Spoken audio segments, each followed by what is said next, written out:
அனைவருக்கும் வணக்கம். நான் ஜோதிடர் தமிழரசன் பேசுகிறேன். இன்றைக்கி நம்ம இந்த பதிவில் பார்க்க போகிற தலைப்பு அக்டோபர் மாத ராசி பலன். அக்டோபர் மாத ராசி பலன் 2024 12 ராசிக்காரங்களுக்கு எப்படி இருக்குன்னு நம்ம பார்க்கலாம். சரிங்களா? ஃபஸ்ட்டு அக்டோபர் மாத கிரகநிலைகள் எப்படி இருக்குன்னு நம்ம பார்த்துடலாம். ரிஷப ராசியில் குரு சஞ்சரிச்சிருக்காங்க. செவ்வாய் பார்த்திங்கன்னா மிதுன ராசியில் இருக்காங்க. சூரியன் புதன் கேது கன்னி ராசியில் இருக்காங்க. சுக்கிரன் துலாம் ராசியில் சொந்த வீட்டில் சஞ்சரிச்சிருக்காங்க. சனி கும்ப ராசியில் வக்ர நிலையில் சொந்த வீட்டில் இருக்கார். ராகு மீன ராசியில் சஞ்சரிச்சிருக்காங்க. இதுதான் அக்டோபர் மாதம் 1ஆம் தேதிக்குண்டான கிரக நிலைகள். அக்டோபர் மாதம் பாருங்கள், 10ஆம் தேதி புதனோட பயிற்சி நடக்கும். அக்டோபர் மாதம் 12ஆம் தேதி சுக்கிரனோட பயிற்சி நடக்கும். அக்டோபர் மாதம் 17ஆம் தேதி சூரியனோட பயிற்சி நடக்கும். அக்டோபர் மாதம் 20ஆம் தேதி செவ்வாயோட பயிற்சி நடக்கும். அக்டோபர் மாதம் 29ஆம் தேதி மறுபடியும் புதனோட பயிற்சி நடக்கும். எப்படி இருக்குன்னு நம்ம பார்ப்போம். சரிங்களா? நம்ம மாத பலன் நம்ம ரெகுலராக பார்த்துட்ருக்கோம். இது ஜென்ரலான ஒரு இதுதாங்க, ப்ரெடிக்ஷன் தான். அதாவது பொது பலன் தான். அதாவது கோச்சார பலன் பார்த்திங்கன்னா எப்பவுமே 15லேருந்து 20% பேசும். கன்ஃபார்மாக பேசும். 15லேருந்து 20% கண்டிப்பாக பேசும். அவங்கவுங்க தனிப்பட்ட ஜாதகத்தை பார்த்தா தான் நம்ம துல்லியமாக தெரிஞ்சுக்க முடியும். 80லேருந்து 85% பேசும். ராசி பலன் பார்த்திங்கன்னா நம்ம சந்திரனை வச்சு பார்க்கணும். இன்னும் நிறைய பேருக்கு பார்த்திங்கன்னா ராசி பலனுக்கும் ஜாதகத்துக்கு நிறைய வித்தியாசம் தெரியல. ஒரு சில பேர் ராசி பலனையும் மெயின்டைன் பார்த்துட்டே இருப்பாங்க. ஒரு சில பேர் பாருங்கள், ஜாதகத்தை மட்டும்தான் பார்ப்பாங்க, ராசி பலன் பார்க்க மாட்டாங்க. அது என்ன காரணம்னா, ஜாதகம் அதிகம் அதை மெஜாரிட்டியாக பேசும். கோச்சார பலன் 15லேருந்து 20% பேசும். இது ரெண்டு நம்ம மேட்ச் பண்ணி பார்த்தா தான் நம்ம 100% துல்லியமாக தெரிஞ்சுக்க முடியும். சரிங்களா? அப்போ ராசி பலன்கிறது சந்திரன் வச்சு பார்க்குறோம். சந்திரன்கிறது யார்? உடல் காரகன், மனோகாரகன் சந்திரன். உடலுக்கு அதிபதி, மைண்டுக்கு அதிபதியே சந்திரன் தான். அப்போ உங்கள் ஜாதகத்தில் சந்திரன் நல்லா இருக்கணும். சந்திரன் என்ற வீட்டதிபதி நல்லா இருக்கணும். அதாவது ராசிநாதன் நல்லா இருந்தால் தான் உங்கள் மனம் நல்லா இருக்குன்னு அர்த்தம், உங்கள் மைண்ட் ஸ்டடியாக இருக்குன்னு அர்த்தம், உடல் ஆரோக்கியம் நல்லா இருக்குன்னு அர்த்தம்.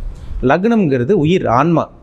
லக்னம்ங்கிறது உயிர். அந்த உடம்புக்குள் இருக்கிற உயிர் என்ன விஷயங்கள் அந்த பிறவியில் அனுபவிக்க போகுது, நல்லதை அனுபவிக்க போதா, கெட்டதை அனுபவிக்க போதா, நல்ல கர்மாவில் பிறந்திருக்காங்களா, கெட்ட கர்மாவில் பிறந்திருக்காங்களா, இது எல்லாமே அவங்கவுங்க ஜாதகத்தை பார்த்தா டீப்பாக தெரியும். சரிங்களா? லக்னம்ங்கிறது உயிர், ராசிங்கிறது உடல். ரெண்டும் மேட்ச் பண்ணாதாங்க நம்ம 100% அக்யூரேட்டாக துல்லியமாக சொல்ல முடியும். சரிங்களா? ஒரு சில பேருக்கு பாருங்கள், பொது பலன் இந்த நம்ம பொதுவாக பார்க்குற ராசி பலனே கரெக்டாக ஒத்து வரும், கரெக்டாக செட் ஆகும். நான் சொல்கிறது அப்படியே 100% கரெக்டாக இருக்கும். ஒரு சில பேருக்கு நான் சொல்கிறதுக்கு அப்படியே ஆப்போசிட்டாக இருக்கும். நீங்கள் சொல்கிறதெல்லாம் அப்படியே ஆப்போசிட்டாக இருக்குங்க சார், நீங்கள் நல்லது சொல்கிறீங்க, அது எனக்கு அப்படியே ஆப்போசிட்டாக நடக்குது. ஒரு சில பேர் பார்த்தீங்கன்னா நீங்கள் நெகட்டிவாக சொல்கிறீங்க, ஆனால் எனக்கு பாசிட்டிவாக நடக்குது அப்படின்னு சொல்லுவாங்க. அதுக்கு என்ன காரணம்னா, ஜாதகத்தில் 6, 8ஆம் அதிபதி, 6ஆம் அதிபதி மற்றும் 8ஆம் அதிபதி தசாபுத்தி நடந்துச்சுன்னா அந்த மாதிரி தாங்க சில விஷயங்கள் நடக்கும். 6, 8 தசாபுத்தி நடந்துச்சுன்னா கோச்சாரமும் உங்களுக்கு சரியில்லாமல் இருந்துச்சுன்னு வச்சுக்கோங்க, நிலமை பண்ணுறீங்க 100% சரியில்லாமல் தான் இருக்கும். டைம் நல்லா இல்லைன்னு அர்த்தம்.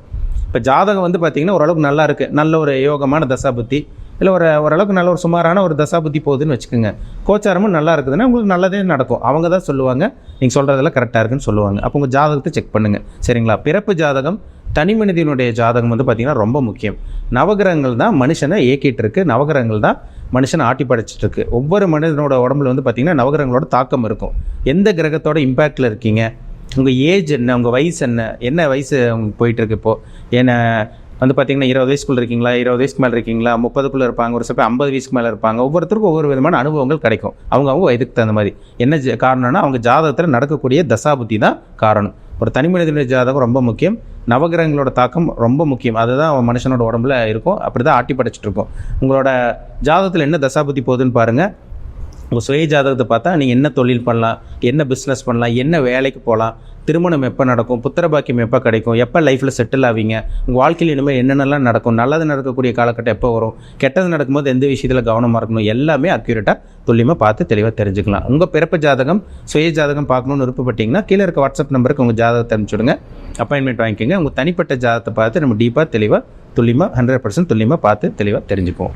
இன்றைக்கி நம்ம இந்த பதிவில் பார்க்க போகிற ராசி மகர ராசி. காலபுருஷ தத்துவப்படி 10ஆம் ராசியான மகர ராசி நேயர்களுக்கு இந்த மாதம் அக்டோபர் மாதம் எப்படி இருக்குன்னு நம்ம இந்த பதிவில் தெளிவாக பார்த்துடலாம். மகர ராசி, உங்கள் ராசிநாதன் சனி பாருங்கள் 2ஆம் இடத்த குடும்பம் தனம் பாகிஸ்தானத்தில் இருக்கார். ராசி குரு பார்க்குறாரு. இதெல்லாம் ஒரு நல்ல ஒரு அமைப்புங்க. மகர ராசி நேயர்களுக்கு விடிவு காலம் கிடச்சிருச்சுன்னு சொல்லலாம். இந்த மாதம் நல்லா இருக்க போகிறீங்க. ஸ்டெப் பை ஸ்டெப்பாக கொஞ்சம் கொஞ்சமாக வெளியே வந்துட்டுருக்கீங்க பிரச்சனையிலேருந்து. இந்த மாதம் ஒரு அருமையான மாதமாக இருக்கும். நீங்கள் என்ன பண்ணணுமோ அதை பண்ணுங்கள். வேலைக்கு ட்ரை பண்ணுறீங்களா, வேலை கிடைக்கும். இந்த மாதம் தொழில் ஆரம்பிக்கணும்னு நினைக்கிறீங்களா, தாராளமாக நீங்கள் ஆரம்பிக்கலாம். அதில் சந்தேகமே கிடையாது.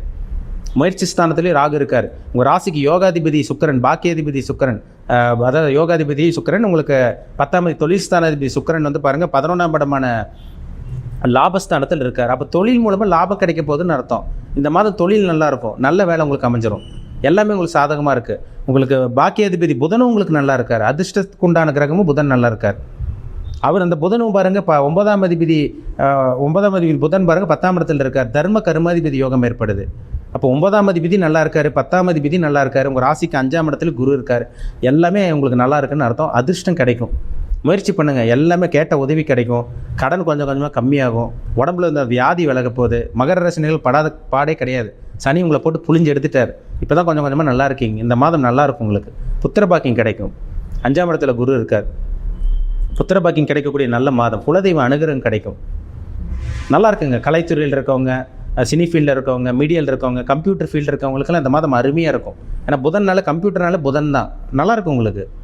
புதன் ஒரு நல்ல ஒரு இடத்துல இருக்கார். அதனால் கவலைப்பட வேண்டாம். மகர ராசினியர்களுக்கு இந்த மாதிரி நல்ல ஒரு மாதம். 20ஆம் தேதிக்கு அப்புறம் மட்டும் அம்மாவோட உடல் ஆரோக்கியத்தில் மட்டும் கொஞ்சம் கேர்ஃபுல்லாக இருங்க. வண்டி வாகனத்தில் கொஞ்சம் கவனமாக போவாங்க, சரிங்களா? ஏன்னா 4ஆம் அதிபதி செவ்வாய் எங்கள் 7ஆம் இடத்துல நீச்சமாகி உங்களுக்கு உங்கள் ராசி பார்க்கறனால வண்டி வாகனத்தில் கொஞ்சம் கவனமாக இருக்கணும். அம்மாவோட உடல் ஆரோக்கியத்தில் கவனமாக இருங்க. மற்றபடி உங்களுக்கு எந்த பிரச்சனையும் வராதுங்க. எல்லாமே உங்களுக்கு சாதகமாக தான் இருக்குது. உங்களுக்கு சொந்த தொழில் பண்ணிட்டு இருக்கவங்களுக்கு அருமையாக இருக்கும். ஒரு சில பேருக்கு அரசாங்க வேலை இந்த மாதம் கிடைச்சிரும். ஏன்னா சூரியன் உங்களுக்கு 8ஆம் அதிபதி சூரியன் 10ஆம் இடத்துக்கு வந்து நீச்சமானாலும் ஒரு திக்பலத்தில் இருக்கார். திக்பலங்கிறது ஸ்தான பலத்துக்கு ஒரு நிலை. அப்போ அரசாங்க வேலைக்காக முயற்சி பண்ணிட்டு இருக்க மகர ராசினியர்களுக்கு இந்த மாதம் அரசாங்க வேலை கிடைக்கக்கூடிய ஒரு நல்ல ஒரு மாதமாக உங்களுக்கு இருக்கும். அதில் சந்தேகமே கிடையாதுங்க. திருமணத்துக்காக முயற்சி பண்ணிட்டு இருக்கவங்களுக்கும் இந்த மாதம் நல்ல ஒரு வரன் அமைஞ்சிரும், சரிங்களா? மூத்த சகோதரியோட உதவி கிடைக்கும். அடுத்தவங்களோட உதவி கிடைக்கும். தம்பி தங்கச்சியோட ஆதரவு. யார் யார் உங்களை புரிஞ்சுக்காமல் இருந்தாங்களோ அவங்களாம் இந்த மாதம் உங்களை புரிஞ்சுக்குவாங்க. நல்ல மாதம் இந்த மாதம், சரிங்களா? கவர்மெண்ட் கான்ட்ராக்ட் எடுத்து பண்ணிட்டு இருக்கவங்க, கவர்மெண்ட் பேக்ரவுண்ட்லேருந்து ஒர்க் பண்ணிட்டு இருக்கவங்க, நேரடியாக அரசாங்க வேலையில் இருக்கவங்களுக்கெல்லாம் இந்த மாதம் அருமையான மாதம். வருமானம் வரும், பணம் வரும், கவலையே பட வேண்டாம். செவ்வாய் வந்து உங்கள் ராசிக்கு வந்து இப்போ 4ஆம் அதிபதி சுகஸ்தானாதிபதி இதாக இருக்கிறனால 20ஆம் தேதிக்கு மட்டும் கொஞ்சம் கவனமாக இருங்க. அம்மாவோட உடல் ஆரோக்கியத்தில் இல்லை தாய் வழி சொந்த பந்தங்கிட்ட கொஞ்சம் கருத்து வேறுபாடு வரக்கு வாய்ப்பு இருக்குது. கொஞ்சம் கவனமாக இருக்கணும், சரிங்களா? மற்றபடி இந்த மாதம் உங்களுக்கு வந்து பாருங்கள், வெளிநாடு படிக்கக்கூடிய மாணவர்கள் தாராளமாக நீங்கள் வெளிநாடு போகலாம். அதில் சந்தேகமே கிடையாது. படிக்கக்கூடிய மாணவர்கள் வந்து பார்த்திங்கன்னா படித்து முடிச்சிருப்பீங்க இப்போ தான். அவங்களுக்கு வந்து பார்த்திங்கன்னா நல்ல வேலை கிடச்சிரும். இல்லை படிக்கிறதுக்காக வெளிநாடு போகிறீங்களா, தாராளமாக நீங்கள் வெளிநாடு போகலாம். அதனால் தடங்களே இல்லாத மாதம் தான் இந்த மாதம். ஏன்னா உங்கள் ராசியை குரு பார்க்குறதும், உங்கள் ராசிக்கு வந்து 9ஆம் இடத்தை குரு பார்க்குறதும், உங்கள் ராசிக்கு 11ஆம் இடமான லாபஸ்தானத்தை குரு பார்க்குறதெல்லாம் ஒரு பணம் வரக்கூடிய ஒரு அமைப்புன்னு காமிக்குதுங்க. ராசி குரு பார்த்துட்டா மன உளைச்சல் இருக்காது, பண பிரச்சனை உங்களுக்கு இருக்காது. 9ஆம் இடத்தை குரு பார்க்குறாரு, அதிர்ஷ்டம் தேடி வரும். 11ஆம் இடத்தை குரு பார்க்குறாரு, லாபங்கள் கிடைக்கும். செகண்ட் மேரேஜ், மறுமணத்துக்காக 2ஆம் திருமணத்துக்காக ட்ரை பண்ணிட்டு இருக்கவங்க இந்த மாதம் நல்ல ஒரு வரன் தேடி வரும். 2ஆம் திருமணத்துக்கான முயற்சி சக்ஸஸ் ஆகும். லவ் பண்ணிட்டு இருக்கவங்களுக்கு காதல் திருமணம் நிறைவேற போது. முதல் திருமணம் ஃபஸ்ட் மேரேஜாக இருந்தாலும் சரி, செகண்ட் மேரேஜாக இருந்தாலும் சரி, உங்களுக்கு நல்ல வரன் இந்த மாதம் தேடி வருங்க. நல்லா இருக்குங்க இந்த மாதம். எல்லாமே உங்களுக்கு சாதகமாக இருக்குது. அந்த செவ்வாய் மட்டும் நீச்சமாக இருக்கிறனால மட்டும் சின்ன சின்ன மைனஸ் வரும். அதனால் நான் மறுபடியும் சொல்கிறேன், 20ஆம் தேதிக்கு அப்புறம் அம்மாவோட உடல் ஆரோக்கியத்தில் கவனமாக இருக்கணும். வண்டி வாகனத்தில் கொஞ்சம் கவனமாக இருப்பாங்க. மற்றபடி எந்த பிரச்சனையும் வராது. நீங்கள் நினச்சபடி உங்களுக்கு வாழ்க்கை இந்த மாதம் ஸ்மூத்தாக போயிடும். நல்லபடியாக இருப்பீங்க இந்த மாதம். நீங்கள் எடுத்துக்கிற ஒவ்வொரு முயற்சியும் இந்த மாதம் கண்டிப்பாக உங்களுக்கு சாதகமாக அமைஞ்சிருங்கிறதுல சந்தேகமே கிடையாது. மகர ராசினியர்கள் நீங்கள் நல்லா இருக்க போகிறீங்க. அவங்க வயதுக்கு தகுந்த மாதிரி நீங்கள் நல்லா இருப்பீங்க, சரிங்களா? மீண்டும் அடுத்த பதிவில் சந்திக்கும் வரை உங்களிடமிருந்து விடைபெறுவது உங்கள் ஜோதிடர் தமிழரசன். இந்த சேனல் பிடிச்சிருந்தா உங்கள் நண்பருக்கு உறவினருக்கு ஷேர் பண்ணுங்கள், லைக் பண்ணுங்கள், சப்ஸ்கிரைப் பண்ணுங்கள், பெல் பட்டனை கிளிக் பண்ணிக்கோங்க. ஆளுங்கிற ஆப்ஷன் இருக்கும், அதையும் சூஸ் பண்ணிக்கோங்க. அப்போ தான் நாங்கள் போடுற பதிவுகள் எல்லாமே உங்களை வந்து சேரும். நன்றி, வணக்கம்.